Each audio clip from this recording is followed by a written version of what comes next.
Quando a idade chega, a gente percebe que certas verdades só fazem sentido com o passar dos anos. Hoje, aos 70, sentada na cadeira de balanço da varanda, com os cabelos brancos presos num coque frouxo e as mãos enrugadas segurando uma xícara de chá, eu resolvi contar algo que por muito tempo guardei em silêncio. Talvez porque só agora eu tenha coragem suficiente para aceitar tudo o que aconteceu. Ou talvez porque eu finalmente entendi que, mesmo as escolhas erradas, nos levam aos lugares certos. E essa é a história de como eu casei com o homem errado, mas descobri que a vida, quando quer, sabe surpreender até os corações mais cansados. Se você acha que já ouviu de tudo, se prepare, porque o final dessa história vai te deixar sem palavras. Meu nome é Ana Lúcia, sou de Piratininga, interior de São Paulo. Eu tinha 22 anos quando conheci Cláudio. Naquela época, eu era só uma moça do interior, criada com valores simples e sonhos grandes. Trabalhava como costureira num ateliê que minha tia mantinha nos fundos da casa dela, e todo dia eu passava pelas mesmas ruas de paralelepípedo, cumprimentando os vizinhos, com o coração cheio de esperança de que um dia algo incrível ia acontecer comigo. E aconteceu. A primeira vez que vi Cláudio, ele estava encostado no carro azul marinho dele, fumando um cigarro como quem não devia nada a ninguém. Tinha um charme perigoso no olhar e um sorriso que parecia esconder segredos. Era forasteiro, recém-chegado de São Paulo, e a cidade inteira ficou em polvorosa. Em menos de uma semana, todas as moças já cochichavam o nome dele nos corredores da igreja. E eu, besta que era, caí feito uma folha no outono. Cláudio era daquele tipo que te olha como se enxergasse sua alma. Ele começou a aparecer no ateliê, dizendo que precisava de um terno novo, depois um ajuste aqui, outro ali. E antes que eu percebesse, estava jantando com ele na praça central, sob a luz dos postes amarelos, com as mãos suando frio e o coração batendo como tambor. Em pouco tempo, ele me pediu em namoro. Foi tudo rápido demais, mas naquela época, rapidez era sinal de paixão. A gente achava que quando é amor, não precisa pensar muito. E eu, bobinha, acreditei. Meus pais desconfiavam. Meu pai, um homem de poucas palavras, só disse uma vez: ele não é para você, filha. Tem coisa nesse rapaz que não fecha. Mas quem ouve pai quando o coração grita mais alto que a razão? O pedido de casamento veio 2 meses depois. Simples, direto, quase apressado. Ele me deu um anel bonito, mas sem brilho nos olhos. Achei que era só o jeito dele. Marcamos o casamento para dezembro e eu mergulhei nos preparativos com tudo. Era como viver num sonho. Me imaginei entrando na igreja com meu vestido branco, ouvindo as marchas e sentindo o cheiro das flores. Mas Cláudio, ele parecia cada vez mais distante. Evitava conversas sobre filhos, nunca me levava para conhecer a família dele e sumia por horas sem dar explicação. Eu fingia não ver. Me convencia de que era ansiedade, estresse, qualquer coisa menos a verdade. Porque, às vezes, a gente prefere viver uma mentira bonita do que encarar uma verdade cruel. O casamento aconteceu do jeito que sonhei, ou quase. A igreja estava cheia, minha mãe chorava no primeiro banco, e Cláudio estava lá, de terno preto, olhando para mim com uma expressão que eu não sabia decifrar. Não era amor. Era algo mais frio, mais calculado. Eu senti, mas ignorei. Depois da festa, fomos morar numa casa alugada, afastada do centro, numa rua silenciosa e sem movimento. No começo, eu tentava manter o clima leve, decorava a casa com flores, cozinhava pratos que ele dizia gostar, tentava ser a esposa que imaginei ser. Mas Cláudio, ele começou a mudar. Ou talvez ele só tenha mostrado quem era de verdade. Os dias foram ficando silenciosos. Ele chegava tarde, cheirando cigarro e uísque. Dizia que estava trabalhando, mas nunca contava onde, com quem, fazendo o quê. Eu perguntava. Ele se irritava. Um dia veio a primeira discussão mais séria. Ele gritava, dizia que eu o sufocava, que precisava de espaço. Eu chorava, implorava por carinho, por uma conversa sincera. Ele saiu batendo a porta. E quando voltou, 3 dias depois, Agia como se nada tivesse acontecido. Foi ali que comecei a desaparecer. A Estela sonhadora, alegre, cheia de vida, foi se apagando aos poucos. Me olhava no espelho e não reconhecia mais quem eu era. Mas como muitas mulheres daquela época, eu insisti. Porque nos ensinaram que casamento era para sempre. Que mulher boa é a que aguenta. E eu aguentei. Aguentei as ausências, os silêncios, as traições que eu fingia não ver. Porque sim, com o tempo, ficou impossível ignorar. Recebia olhares de pena das vizinhas, escutava boatos, e uma vez encontrei um brinco diferente no bolso do paletó dele. Quando confrontei, ele riu na minha cara. Disse que se eu fosse mais mulher, ele não precisaria procurar fora. A humilhação foi tanta que passei 2 dias trancada no quarto, sem comer. Mas depois, me levantei. Ainda fraca, ainda machucada, mas algo dentro de mim começou a despertar. Foi nessa época que conheci Vicente. Ele era o novo contador do armazém onde eu às vezes comprava tecidos. Um homem mais velho, de fala mansa e olhar gentil. Me tratava com respeito, algo que eu já nem lembrava como era. Começou com uma conversa sobre tecidos, depois sobre livros, depois sobre a vida. Ele nunca forçou nada. Só ouvia. E foi ouvindo que ele foi entrando. Eu resistia, claro. Era casada. Mesmo que fosse só no papel e na dor. Mas Vicente nunca me cobrou nada. Ele só estava ali, presente. Foi o primeiro homem que me olhou sem segundas intenções, sem querer moldar ou apagar quem eu era. Pela primeira vez em anos, eu voltei a sorrir. Os encontros com Vicente se tornaram um refúgio. Às vezes, ele me deixava um bilhete com um poema, às vezes um livro embrulhado em papel pardo. Nunca um beijo, nunca um toque. Só presença, só respeito. Foi ele quem me deu forças para me olhar no espelho de novo e enxergar uma mulher viva ali. Quando Cláudio desapareceu por uma semana sem dar notícias, eu não chorei. Só sentei na varanda com um dos livros de Vicente e respirei fundo.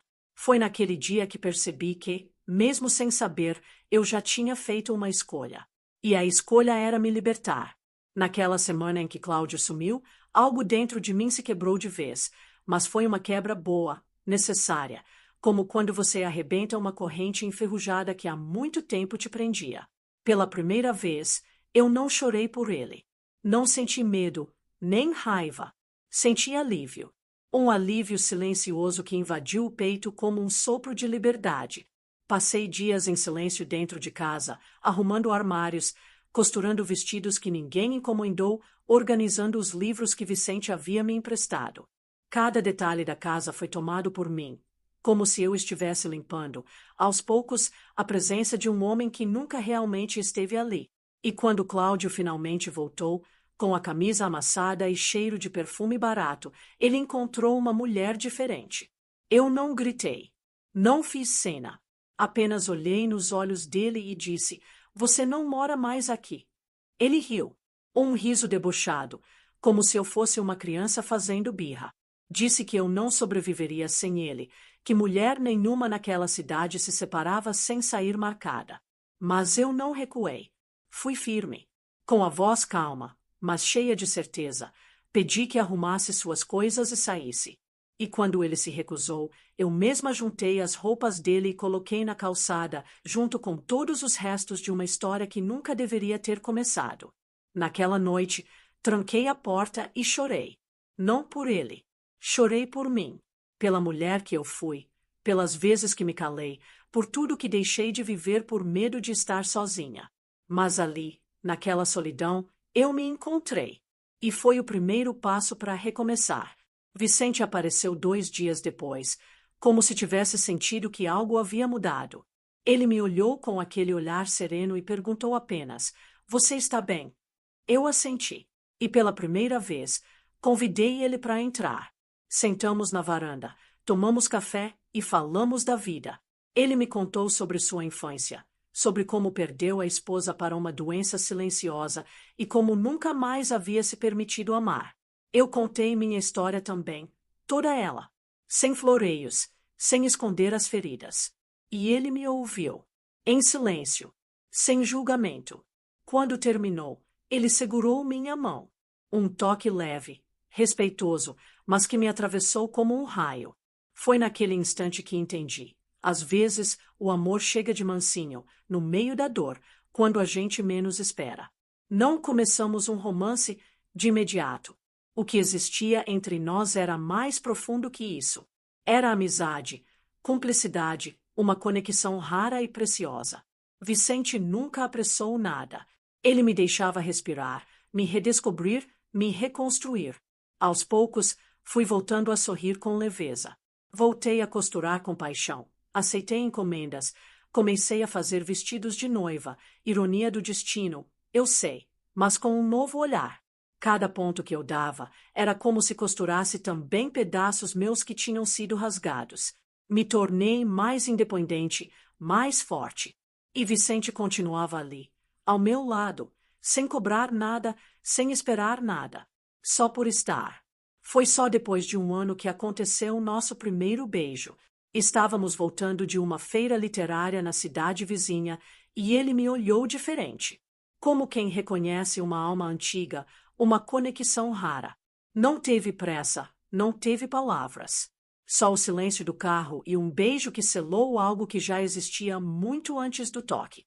Eu chorei depois. Chorei de medo, de culpa, de alegria. Porque pela primeira vez eu estava sendo amada como merecia. Sem gritos, sem sumiços, sem traição. Só amor calmo, seguro. Vicente não tentou me salvar. Ele me acompanhou no processo de me salvar sozinha. Aos poucos, as pessoas da cidade começaram a notar. No começo, os olhares eram de julgamento. Lá vai a Estela, separada, se engraçando com o viúvo. Mas eu não me importava mais, porque aprendi que ninguém vive sua dor por você. Ninguém carrega suas noites mal dormidas. E ninguém tem o direito de decidir o que você merece. Com o tempo, os olhares mudaram. Viraram admiração. Viraram apoio. As mulheres mais velhas vinham conversar comigo, pediam conselhos, desabafavam suas histórias. Foi aí que percebi que minha história não era só minha. Era a de muitas. E talvez contar tudo isso agora, tantos anos depois, seja minha forma de dizer a elas: vocês não estão sozinhas. Quando completei 30 anos, Vicente me pediu em casamento. Não foi num jantar chique, nem com anel de diamante. Foi na varanda, com o pôr do sol refletindo nos olhos dele. Ele disse: eu não quero te prender a nada, mas quero ser o lugar onde você sempre poderá descansar. E eu disse sim. Um sim cheio de consciência. Um sim que não veio da carência, mas da escolha. Casamos num domingo simples, cercados por amigos de verdade, por flores colhidas no quintal e por sorrisos sinceros. Não havia luxo, mas havia amor. E amor de verdade não precisa de espetáculo. Precisa de verdade. E a nossa transbordava. Anos se passaram. Construímos uma vida juntos. Abrimos uma pequena loja de vestidos, viajamos para cidades que eu só conhecia pelos livros, plantamos uma horta no quintal, adotamos 2 cachorros. Vivemos. E mesmo quando a saúde dele começou a dar sinais de cansaço, ele nunca deixou de ser aquele homem que segurava minha mão nos momentos difíceis. Vicente partiu numa manhã de outono, tranquilo, dormindo. E mesmo com a dor imensa da perda, eu me senti grata. Grata por ter vivido um amor inteiro, limpo, maduro. Grata por ter refeito minha história. E por ter descoberto que, sim, é possível começar de novo, mesmo depois de tanto estrago. Agora, aqui estou eu, velha, enrugada, mas inteira, contando minha história para quem quiser ouvir. Porque se eu puder fazer alguém entender que não é fraqueza sair de um lugar que dói, então valeu a pena. Se você, aí do outro lado, está vivendo um amor que te apaga, que te sufoca, que te diminui, saiba que existe vida depois disso. Existe luz.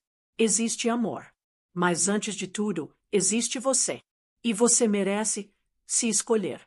Os anos ao lado de Vicente foram os mais doces da minha vida. Não porque tudo foi fácil, não porque a felicidade era constante como um sol de verão, mas porque havia uma paz silenciosa em viver ao lado de alguém que me via de verdade. Nossos dias eram simples. Abríamos a loja pela manhã. Tomávamos café juntos observando o movimento da rua. Ele lia o jornal em voz alta, enquanto eu costurava. À noite, regávamos a horta, cuidávamos dos nossos cães e falávamos da vida com a calma de quem já não precisava provar nada para ninguém. Eu me sentia segura. Pela primeira vez, o amor não era um campo de batalha. Era um abrigo. E isso, para uma mulher que havia passado tanto tempo fugindo de si, era mais valioso do que qualquer conto de fadas. Mas a vida nunca nos deixa esquecer que ela é feita de ciclos. Quando Vicente começou a tossir com frequência, achei que fosse só uma gripe teimosa. Mas os exames mostraram outra coisa. Câncer no pulmão. Avançado. A palavra me atravessou como uma faca. Lembro do consultório, do som do relógio na parede, do médico falando como se dissesse algo comum. Vicente segurou minha mão. Ele estava tranquilo. Sempre foi mais forte que eu nessas horas. Mas eu sabia que meu tempo ao lado dele estava se esgotando. E me recusei a deixar a tristeza tomar conta daqueles dias finais. Cada manhã com ele virou um presente. Cada sorriso, um tesouro. Cuidar dele foi minha forma de agradecer por tudo que vivemos. Eu o ajudei a se levantar, a comer, a rir mesmo nos dias difíceis. E ele, mesmo fraco, ainda encontrava um jeito de me fazer rir também. Quando ele partiu, o mundo ficou mais silencioso. A casa parecia maior, mais fria, como se a ausência dele ecoasse pelas paredes. Dormi sozinha por meses sem conseguir descansar de verdade.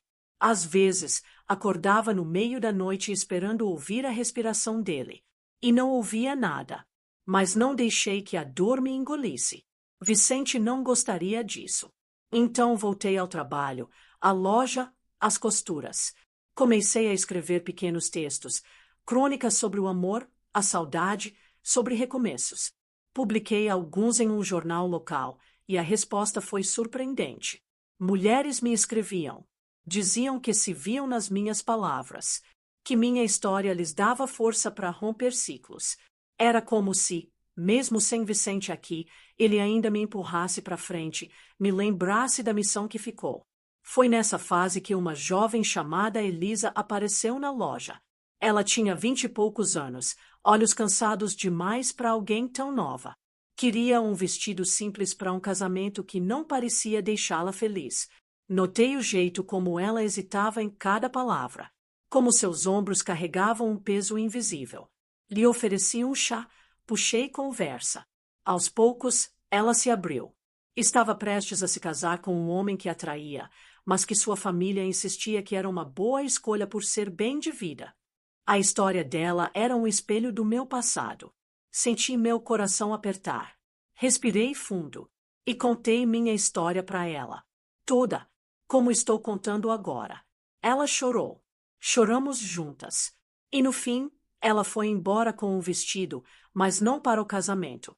Foi embora decidida a não repetir o erro que tantas de nós cometemos.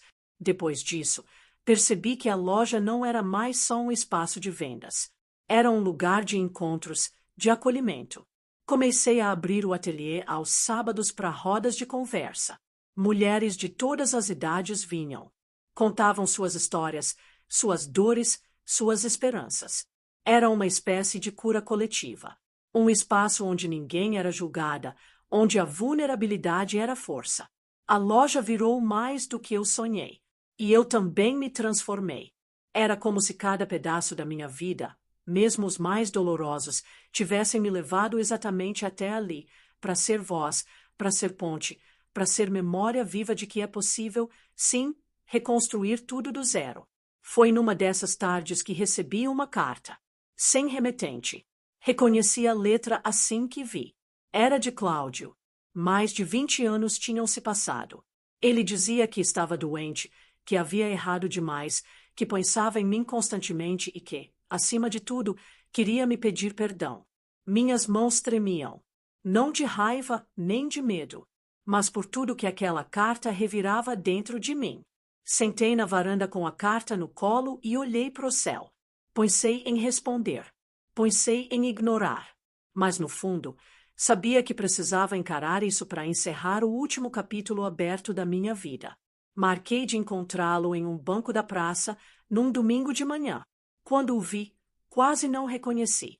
Cabelos brancos, magro, os olhos cansados. Ele me olhou com vergonha. Pediu desculpas.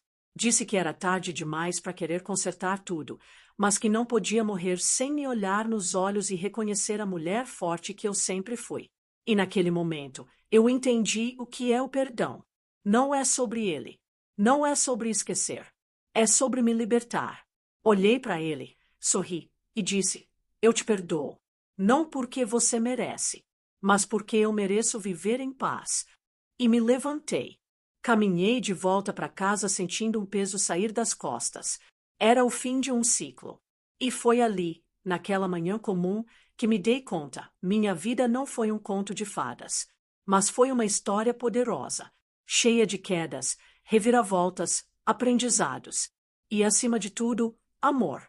Amor por mim mesma, pelas mulheres que encontrei pelo caminho, por aquele homem que me ensinou o que é ser amada de verdade. Vicente. Mesmo após sua partida, ele ainda vivia em cada gesto meu, em cada palavra de acolhimento, em cada vestido que eu costurava com o coração. Minha história, eu compreendi, era sobre isso, sobre escolher o certo. Mesmo que o certo venha depois do erro, mesmo que chegue tarde. Porque o que importa é que ele chegou. Hoje, aos 70 anos, sentada na minha poltrona preferida, com um chá de camomila entre as mãos e a janela aberta deixando o vento acariciar meu rosto, eu compreendo tudo. Cada pedaço da minha jornada fez sentido, como se o tempo tivesse costurado minha história com a precisão de uma bordadeira experiente. Eu não teria me tornado quem sou sem ter me perdido antes. Não teria encontrado o amor se antes não tivesse me iludido com a sombra dele. Nem teria reconhecido a paz se não tivesse vivido o caos. A maturidade, minha filha, não chega com a idade. Ela chega com os tombos, com os silêncios que você aprende a ouvir, com os não que finalmente tem coragem de dizer. Chega quando você para de tentar agradar todo mundo e começa, finalmente, a se agradar, a se respeitar, a se colocar no centro da sua própria vida. Foi esse o maior presente que o tempo me deu, a coragem de existir por inteiro. E hoje, olhando para trás, eu vejo que não casei com o homem errado. Eu casei com o erro necessário. Cláudio foi a porta pela qual precisei passar para descobrir que merecia mais, muito mais. Não me orgulho do sofrimento que vivi, mas também não o apago. Ele faz parte de mim. Ele me moldou. E sem ele, talvez eu nunca tivesse reconhecido Vicente quando ele apareceu. A dor me preparou para o amor verdadeiro. Me ensinou a valorizar os pequenos gestos, os silêncios compartilhados, a lealdade silenciosa que mora no cotidiano. E quando perdi Vicente, pensei que perderia tudo. Mas descobri que o amor verdadeiro não morre com o corpo. Ele continua vivendo em mim, em cada palavra que escrevo, em cada mulher que abraço com o olhar, em cada conselho que dou sem precisar falar. Meu ateliê continua funcionando. Não com a mesma energia de antes, é verdade, mas com uma alma ainda mais forte. Hoje, quem me ajuda é a Elisa, aquela moça do vestido e da dúvida. Ela não se casou com aquele rapaz. Escolheu estudar, viajar, conhecer o mundo. Voltou anos depois com outros olhos, mais seguros, mais dela, e me pediu para ensinar a ela tudo o que sei sobre costura. Mas, no fundo, sei que o que ela quer mesmo aprender é sobre recomeços. Ela me chama de vó, mesmo sem ter nenhum laço de sangue. E eu a chamo de neta, porque o coração reconhece quem é de verdade. Agora ela cuida da loja, atende as clientes e me chama quando alguém precisa de mais que um vestido, quando precisa de um colo, de uma palavra, de uma história. Esses dias, ela me mostrou uma caixa cheia de cartas que mulheres deixaram na loja ao longo dos anos. A maioria delas agradecendo, dizendo que ouvir minha história as fez sair de relações abusivas, mudar de cidade, abrir negócios, se olhar com mais amor. Eu li cada uma com o coração apertado. E entendi, ali, que minha dor não foi em vão. Que o que vivi virou ponte para outras atravessarem seus próprios desertos. E percebi, emocionada, que eu não era só costureira, nem só viúva. Eu era testemunha viva de que é possível errar e ainda assim escrever uma linda história. De que é possível recomeçar aos 40, aos 50, aos 70. A vida não termina quando um capítulo acaba. Às vezes, é nesse fim que tudo começa de verdade. Recentemente, fui convidada a dar uma pequena palestra numa escola da cidade. Pediram que eu falasse sobre escolhas, sobre coragem. Entrei na sala com minhas mãos enrugadas e meus olhos marejados. Falei de amor, de dor, de recomeço. Contei minha história como conto agora, com verdade, sem esconder as falhas. E no final, uma menina me abraçou e disse: "Você me fez entender que eu não preciso aceitar menos do que mereço." Naquele momento, eu entendi que minha missão foi cumprida. Minha vida foi semente, e hoje floresce em outras almas. Não há recompensa maior do que essa. Não há reconhecimento mais precioso do que saber que sua cicatriz virou mapa para alguém que está perdido. E mesmo com os anos pesando nos meus ombros, ainda sonho. Sonho em escrever um livro, em deixar essas memórias registradas, não só faladas. Elisa me ajuda a organizar tudo. Ela diz que minha história merece ser lida por mais gente. Quem sabe um dia. Enquanto isso, sigo escrevendo cartas, costurando devagar, observando a rua da janela da loja. A vida ficou mais mansa, mas ainda pulsa forte dentro de mim. Ainda me surpreende, como naquela tarde em que recebi uma visita inesperada. Uma moça jovem, com olhos marejados, segurando uma sacola com o vestido velho da mãe. Ela queria reformar. Disse que o vestido tinha história, que queria usá-lo para marcar um recomeço. Quando me contou o que vivia, eu me vi nela. Sentei, ouvi, e mais uma vez contei minha história. Porque a cura, minha filha, mora no contar e no escutar. Hoje, o tempo é meu aliado. Ele não apaga, mas suaviza. Ele me lembra que viver é aceitar que nem sempre a gente começa certo, mas pode terminar em paz. E se eu puder deixar um último conselho para quem me escuta agora, é esse: nunca aceite menos do que aquilo que seu coração sabe que merece. Não espere o amor como se fosse um milagre distante. Construa-o. Primeiro dentro de si. Depois, dívida com quem souber cuidar. E se você errar, se escolher o caminho torto, não se culpe para sempre. O erro, às vezes, é o único professor que escutamos de verdade. O importante é aprender e continuar. Porque, no fim, o que importa não é com quem você casou. É com quem você escolheu viver. E eu escolhi viver comigo mesma. Em paz. Em inteireza. E com muita, muita verdade.